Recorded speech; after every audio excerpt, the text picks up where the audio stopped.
Hi, everyone. For years, Prince William has maintained the image of an exemplary royal, calm, dedicated, and silently bearing the heavy responsibilities of the British monarchy. But now, at the age of 41, this prince has finally broken his silence. For the first time, William has spoken out about one of the deepest and most hidden pains of his life, the controversial interview with his mother, Princess Diana. In an emotional statement, the prince asserts that the interview was orchestrated using forged documents. The interviewer exploited Diana's insecurities, planting baseless fears in her mind and weaving a false narrative about the royal family, plunging her into a state of paranoia and severe emotional distress. William isn't just leveling an accusation. He's unveiling a glimpse of the psychological battle he and his family endured behind the glittering facade of the palace. This is more than a confession. It's a powerful declaration that the truth must be restored to the departed, and it marks the first step toward healing wounds that have lingered for decades. So, what has Prince William admitted? What suspicions has his revelation confirmed? Join us as we dive deep into this captivating story in today's video. As a child, Prince William was carefully sheltered by the royal family and adored by people worldwide. But did that protective shield truly safeguard him from profound emotional wounds? As an adult, this widely admired prince has publicly acknowledged a truth that many had long suspected, even feared. Could the traumatic events of his childhood, from the tumultuous marriage and devastating divorce of his parents to the sudden death of his mother, Princess Diana, when he was just 15, have left indelible marks? For years, whispers circulated that behind the glamorous royal life, William was quietly grappling with inner struggles. But how accurate were those speculations? And is the truth behind them as astonishing as the public might imagine? Prince William, born on June 21, 1982 at St. Mary's Hospital in London, is the eldest son of King Charles, a central figure in the United Kingdom's most powerful royal family. With such a background, it's easy to assume his life would be a perfect fairy tale, brimming with privilege and glory. But is reality that simple? From the moment he took his first breath, William's life was shrouded in unrelenting pressure and scrutiny. Against this backdrop, his mother, Princess Diana, emerged as a figure determined to reshape royal parenting. She resolved to give William and his younger brother Harry a more grounded upbringing, taking them to places royal children rarely ventured: homeless shelters, AIDS clinics, and even McDonald's. Was this her way of ensuring her sons understood the real world beyond the palace walls? Yet despite her efforts, did Diana truly succeed in shielding her children from the storms she couldn't control, particularly her chaotic marriage to King Charles? Delving deeper, the relationship between Diana and William reveals thought-provoking details. Beyond showering him with unconditional love, Diana turned William into her confidant, sharing her pains and struggles, burdens that might have exceeded a young boy's capacity to bear. She called him her little wise old man, a nickname both affectionate and indicative of the unusual role he played. Not just her son, but her emotional protector. When Diana's marriage to Charles crumbled, William, though still young, bore the weight of his mother's profound sorrow. But could he have anticipated the even greater shock that fate had in store? On August 1st, 1997, Princess Diana, the most beloved royal icon of her time, perished in a horrific car accident in Paris. William, then only 15, was at Balmoral Castle in Scotland with his brother Harry when their father delivered the devastating news. How could a teenager in such circumstances cope with the sudden, haunting loss of his mother? The world witnessed William's anguish at Diana's funeral as he walked behind her coffin alongside Harry, King Charles, Prince Philip, and Earl Spencer. The image of the two young princes, their faces frozen in grief, etched itself into the memories of millions. But behind that public moment, what truly unfolded in William's heart? He later revealed that the decision to join the procession wasn't as straightforward as it appeared. Torn and uncertain, he questioned whether he had the strength to face such loss under the world's gaze. It was his grandfather, Prince Philip, who gently encouraged him. "If you walk, I'll walk with you." Was this advice the anchor that helped him endure the most harrowing moment of his life? William later described the experience as one of the toughest challenges he'd ever faced. But the story doesn't end there. After Diana's death, William and Harry retreated from the royal spotlight. They wrestled with their grief in silence for years, never publicly expressing their pain, leading others to believe they had moved past the loss. But was it really that simple? What transpired during that prolonged silence? William later stunned the world by admitting he'd lived in a state of numbness for years, unable to accept or process the departure of the most significant person in his life. What seemed like a shield of silence turned into a festering wound, inflicting profound damage he hadn't foreseen. So what finally compelled William to shatter that wall of silence? And what do his revelations tell us about a prince's journey through grief? Let's analyze and uncover more. What has the Prince of Wales disclosed about the burden of his mother's tragic death? Do his recent confessions truly peel back an unknown layer of this prince's life? William has openly shared the profound impact of Princess Diana's passing on his mental health and personal path since that fateful moment.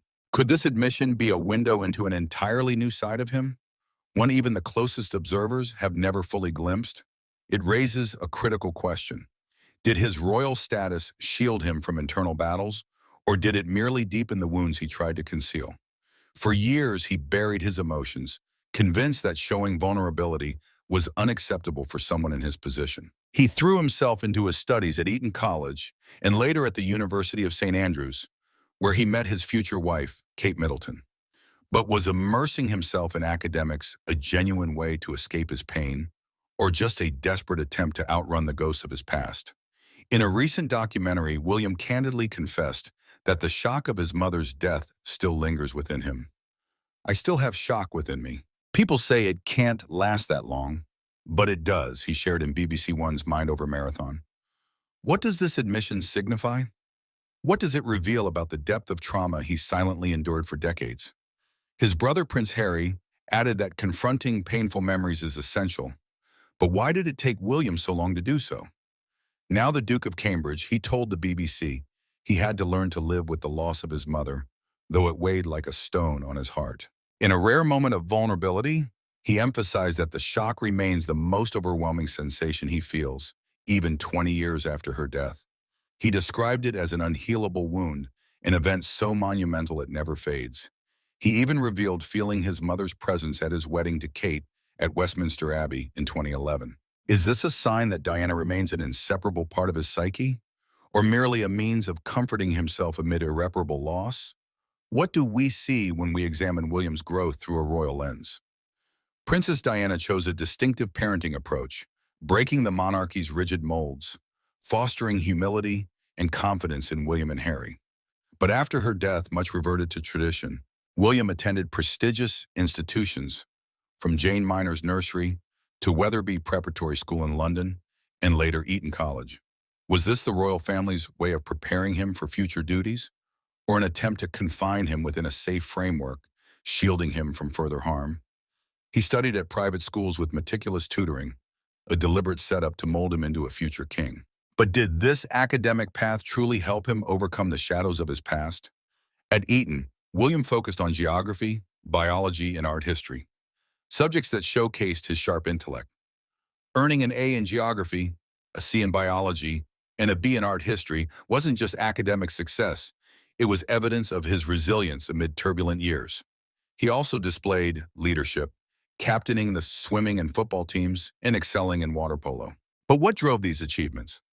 A desire to prove himself, or simply a distraction from inner turmoil? Sending William to Eton instead of Gordonstone, the school favored by his father and grandfather, marked a notable shift. Was this Diana's wish, or a compromise to grant him personal space? In exchange for privacy during his education, William had to regularly update his family on his life, all while facing scrutiny from sensationalist media. Did this arrangement genuinely protect him, or did it pile on more pressure to hide wounds he didn't want exposed?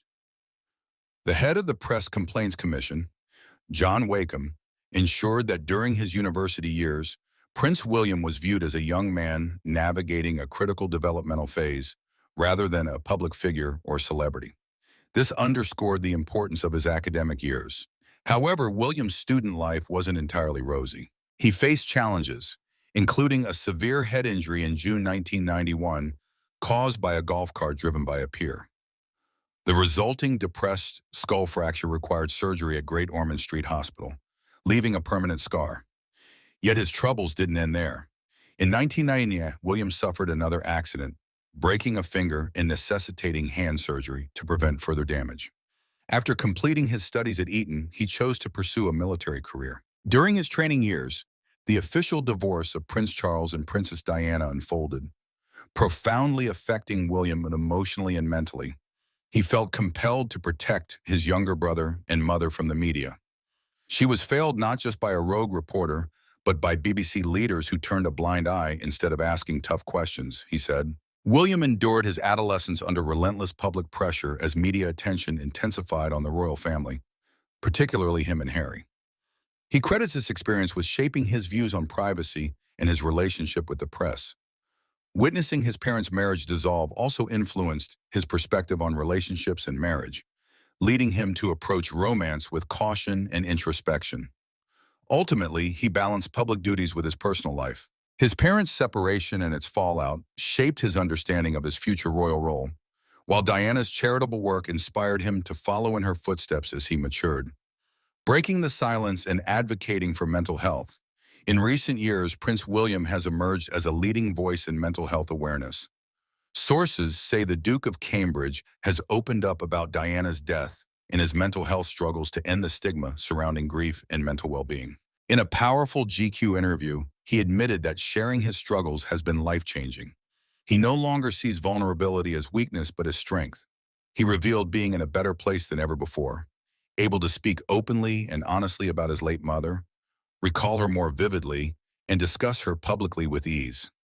Continuing his candor, William noted it took nearly 20 years to reach this stage of acceptance and openness. He admitted it's still difficult at times because the pain was so raw. He highlighted how mourning his mother was uniquely challenging. Unlike most people's grief, everyone knew her story and her life. William struggled with the publicity of her death and the tabloid coverage. Silence became his only refuge. But that wasn't all. Not only did they let my mother and family down, they let the public down too, he told GQ. He expressed sorrow that his wife Kate, the Duchess of Cambridge, and their children, Prince George and Princess Charlotte, never met his mother, wishing she could have offered advice, met Kate, and watched his children grow. Undoubtedly, William openly grieved that she'd never experienced these moments and that his beautiful family would never know Princess Diana.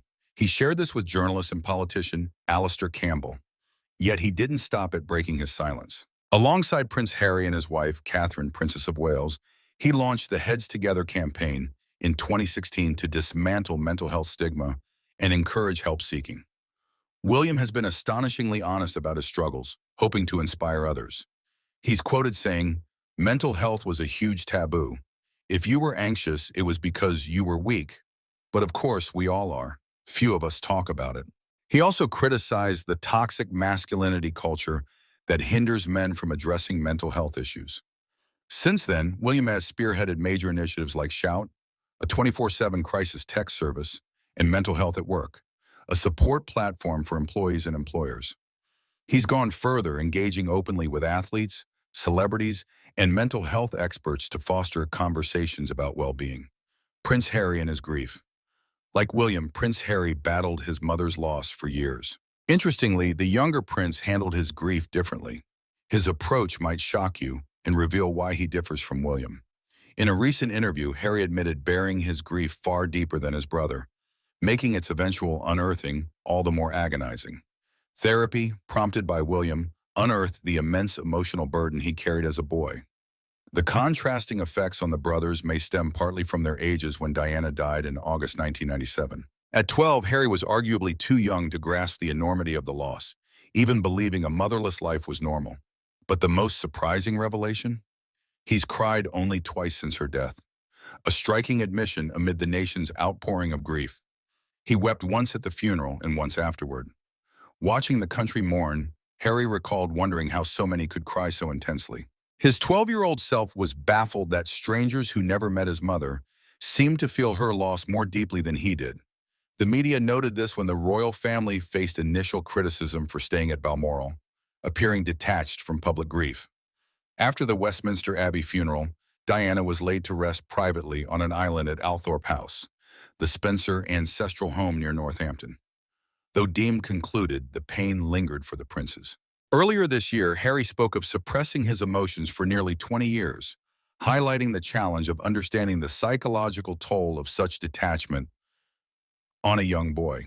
His recent admission of nearing a breakdown in his late 20s resonates powerfully. In an interview, Harry shared craving a child's most basic comfort, a mother's warm embrace. He described Diana as the best mother in the world and a loving hugger. In a rare, vulnerable moment, he admitted missing that family element, a void her absence could never fill. He stressed that Diana remains ever present in his and William's thoughts. So why doesn't her memory ease his pain? He revealed that not a day passes without them wishing she were still here, wondering what mother she'd be now, what public role she'd play, and what difference she'd make. Do these questions reflect a profound longing for a future they'll never see? Meanwhile, William's journey weaves privilege with pain. From his early days as a young prince to Diana's tragic death and the weight of royal duty, he's recently turned his pain into purpose. Does his openness about grief and mental health prove he's redefining modern royalty, leading not just with duty, but with empathy? As a devoted husband to Catherine, Princess of Wales, and loving father to Prince George, Princess Charlotte, and Prince Louis, William aims to prioritize emotional well-being in his family and society. But is this ambition feasible within the monarchy's rigid framework, or just an ideal he's striving for? William's honesty about his mother's death and its lasting impact raises a question. How far has he come from a grief-stricken boy to a man ready to heal? Beyond self-healing, he extends compassion to those enduring private grief, offering solidarity to those with untold stories of loss. What drives him to honor Diana's enduring legacy, preserving her values as an integral part of his life? Is this his way of reconnecting with her or ensuring her lessons endure? As he prepares for his future as king, William signals he'll lead not just with tradition, but with heart. What does this mean in today's context? Can a compassionate king reshape the monarchy? Or is it a noble aspiration amid harsh realities? What do you think of William's revelations? Is he handling his grief better now? Or are there still hidden depths? Let's analyze. Is this openness a true step forward or a veneer masking unhealed wounds? Share your thoughts below. Like, share, and subscribe for more. Click the next videos on your screen. You won't want to miss them. Revealed. Prince William's shocking plot to strip Meghan Markle and Prince Harry of royal titles is a secret plot being quietly orchestrated by Prince William at this very moment. Breaking news from Radar Online unveils a stunning plan. The Prince of Wales intends to strip Harry and Meghan Markle of their Sussex titles when he ascends the throne. But is this truly the case, or merely a story inflated for attention?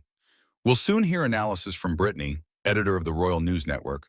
But first, let's dive deep into this captivating and shocking report from Radar Online, a source gaining traction lately. They describe William as ruthless, a heavy word, but is it accurate? I don't think so.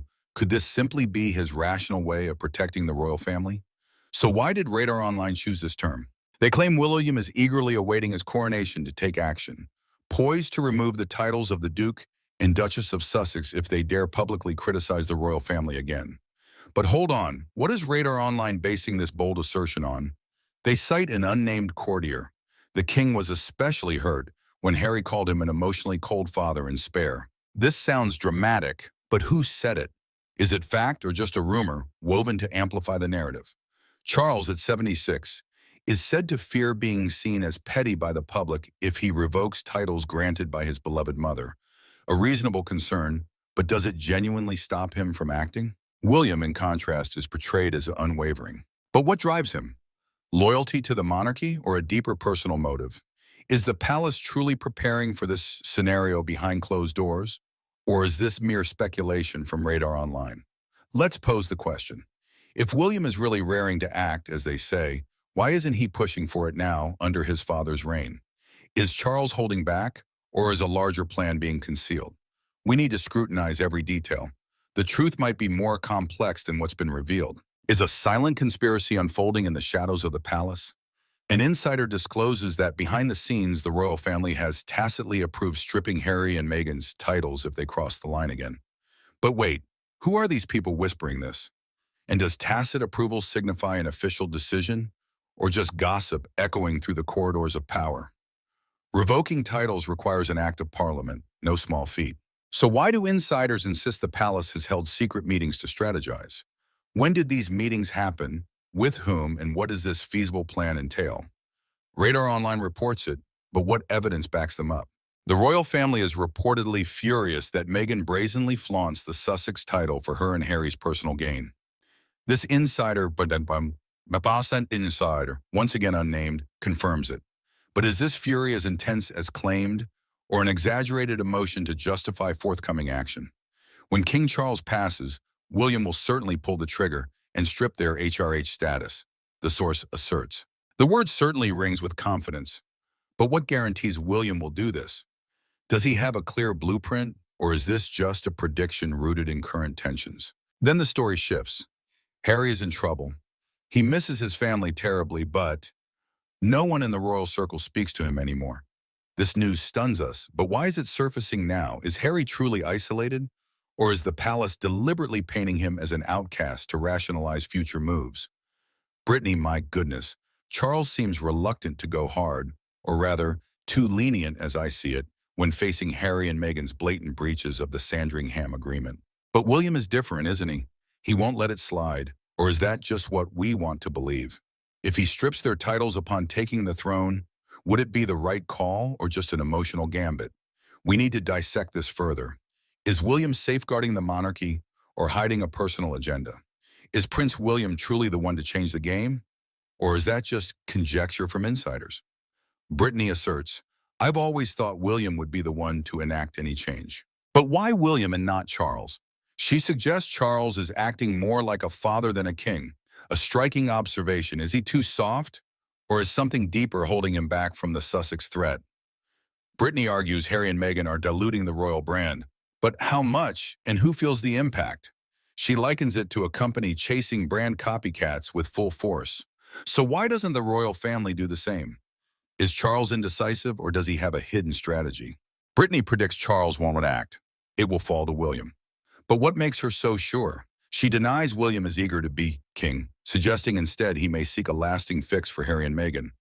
Yet why does everything remain status quo? Are the royals intentionally letting it drift, or biding their time? In this modern age, things change too fast, she warns. But if they're caught flat-footed, as she puts it, who's accountable? Charles is battling cancer and adjusting to kingship, but are health and inexperience the only reasons for his hesitation? Brittany hopes William won't have to do it, but if not him, then who? I agree, I reply, but the question lingers. Why isn't Charles tougher? He's shielded from stress due to severe cancer, a worrying detail. He might live with it forever. So what makes him think the Harry-Meghan situation will resolve itself? With counselors of state, he opted to add people rather than strip Harry and Andrew of duties. A safe choice, or just a delay? Brittany, the royal brand is at stake. Harry and Meghan diminish it daily with tacky, revolting projects like A's Ever, Netflix, Lemonada Media. So why doesn't Charles act to protect its sanctity? I've advocated stripping their titles since they left, but is that the only fix or just a knee-jerk reaction to what I foresaw? Brittany concurs. The royals need a remedy. She highlights Meghan's bullying allegations. No recourse because she's a principal, not an employee. How weak is this system? She suggests. If you leave the family, you leave the titles at the door. But why hasn't this been enforced? For the kids, she says titles should tie to being raised and educated in the UK. Sound logic. But why do Harry and Meghan cling to them from California? They desperately hold on despite Meghan hating all things royal. What does this contradiction hide? Brittany asks. Do other royals have similar rules? Sweden mandates in-country education for titles, a clear precedent. Princess Madeline returned to preserve her kids' legacy. Denmark and Sweden stripped lower members. So why does Britain hesitate? Charles may fear backlash, but Brittany thinks the public would accept it since monarchies must modernize. But if so, why doesn't he act? Is he protecting Harry or his own image? And if William takes over, what will he do differently? We need to dig deeper. The truth may lie beyond these simple explanations. Is Meghan Markle genuinely chasing a billionaire dream, or is it an overblown fantasy? Brittany, consider this reality. Meghan seems determined to hit a massive financial milestone. Many scoff this will never happen. But the issue isn't whether she succeeds, It's what she's willing to do to try. Could this ambition drive her to increasingly tacky, awkward actions for the royals? Brittany, you flagged her plan online this week, writing that delusions of grandeur have always been strong with Meghan. But what fuels that delusion? She won't become a billionaire, that's clear. But what's the real motive behind marrying Harry? If he doesn't see she's after dollar signs, not love, is Harry the fool you claim? I agree, but that's a bold stance. Explain further. Brittany responds, when it comes to their marriage, I made a YouTube video years ago, still popular, showing Harry with hearts and Meghan with dollar signs. I don't believe she ever loved him. But hold on, is that speculation or fact? She argues Meghan loved Harry's title and money-making potential, not him. Why? She flamed out as an actress, aged out of sexy roles and was desperate for a wealthy man. But was her talent truly lacking, or did she just take an easier path? Harry's the fool she exploited. But is he really that naive? Brittany notes, everything they have done, especially this year, is a soulless cash grab. Example, affiliate links for clothes from her throne room in a $15 million mansion. Absurd or coldly calculated? She continues, Meghan flaunts bracelets, jewelry, but is disappointed Harry's just a lowly millionaire, not a billionaire. What lies behind that discontent? She props him up with occasional love-bombing praise, but why not more if she cares? Last week, she could have distracted the public with her product line, but didn't. Why, it's all about protecting her, Brittany insists. But protecting what? Reputation or cash flow? She cut Harry off from his family, God forbid he goes home, out of fear of losing him or his benefits. Brittany questions. The only reason they got deals is his family, not her talent. Does Meghan realize this or deliberately ignore it? Harry's an absolute fool if he doesn't see she married him for money. A harsh verdict. But if he knows and stays, what then? I agree. Brilliantly explained. Is Meghan Markle truly trapping Prince Harry with a clever, strategic snare, as we've seen this past week, Brittany? Consider this. She says, oh, fine, focus on your charities, but then sabotages them. She falls out with the Bali Center head, causing a total disaster, and hijacks the Invictus Games until all eyes are on her. She heads home early, her own choice. But why? Brittany, what's really happening? She's made it impossible for Harry to leave. Kids in California, money in her hands, no plans for him with Netflix or any projects. Was this calculated from the start? Harry's cornered and trapped, but who's to blame? He's done himself a disservice by not being proactive financially, Brittany says. Spare was their biggest earner, but now he's completely stuck. Why didn't he see it coming? How much cash are they burning, Brittany? They splurge on security, private jets. But where's it from? How much is Harry's inheritance and how much has Meghan torched? They have income but outspend it, home maintenance, lawns, pools, a relentless money pit. Can their talent offset it? Brittany calls their brand a disaster. But what broke it? Harry's isolated with kids and Meghan's manipulation. She wanted this, but why did he go along? Brittany sympathizes due to manipulation.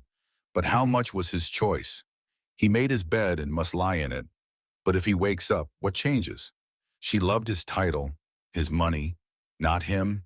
Does Harry see it, or is he willfully blind? I agree. Digging into Meghan's past, I found she just wanted a famous British boyfriend. Cardell, Max George, Ashley Cole. Odd picks, but what do they reveal? She hit the jackpot with Harry, but did he fall for her out of naivety or desperation? Brittany, let's shift to the real royals. King Charles, with incurable cancer, still did 18 engagements in 10 days before hospitalization. Why push himself so hard? Matt Wilkinson from The Sun reports, family wants Sophie to help, forcing him to slow down. But Sophie, steady, loved by Queen Elizabeth II, isn't tasked with big jobs despite her eagerness. Why does Charles refuse? He hesitated to give Edward and Sophie the Edinburgh titles, but they got them. So why not use them? They're a lovely family, no scandals, devoted kids, yet Charles shoulders it alone. With serious cancer treatment, what drives his refusal to rest? Is something hidden behind this persistence? Is King Charles facing an unsolvable paradox? I feel terrible for Charles, Brittany says, because he waited a lifetime to be king, only for his health to crash disastrously now. Why disastrous? What's really going on? He wants to work, and Brittany praises that diligence. But is this dedication masking a steeper cost? She suggests bringing Sophie and Edward into more events to ease Charles's load. They get little notice, but why not leverage them? If it helps him conserve energy and avoid hospital stays, why doesn't Charles agree? Brittany gets his drive. I'm king. I need to be seen to be believed. But is he prioritizing image over health? She notes voluntary abdication trends elsewhere. William might do it with George, but Charles won't. Why is he set on reigning to the end? Brittany hopes he'll delegate to Sophie, a marvelous royal, and Edward, utterly lovely. But if they're willing, why does Charles resist? He fears being seen as too frail. But does that outweigh health? What's this strange tug of war, an internal struggle or palace pressure? I concur. He waited a lifetime, Brittany, for this role. But what's the irony of reigning through brutal cancer treatment? At 70, despite medical advances, he's fragile. So why not lean on family? I doubt further slimming the royals, and 70, William and Catherine less active. Why not empower the Edinburghs? And Eugenie, Beatrice, they've long wanted duties. Why not deploy them? Brittany agrees 100%. Charles didn't adapt after Harry and Meghan left, leaving a big gap in the younger generation. Working royals average mid-60s to late 60s, Kent, Gloucesters, Alexandra retired. Who'll step up? Beatrice, with a history degree and dedication, Queen's dress as proof, is ready. Louise and James too, but they're too far down the succession. Does that matter? Anne's aging. Who'll handle small events reports call most impactful? William and Catherine's kids will work. But it's 15 years, 2 decades away. William gives them choice. What if they decline? Sophie's the obvious answer. Public loves her. So why does Charles delay? Brittany, it's great digging in with you. Royal News Network on X and YouTube, perfect for exploring global royal news. Thanks. Thanks for watching, I say. Dan Wooden, outspoken. Click to subscribe, ring the bell for live shows, interviews, and special episodes. There's a podcast too, but the question lingers. What's Charles guarding and who'll truly take over?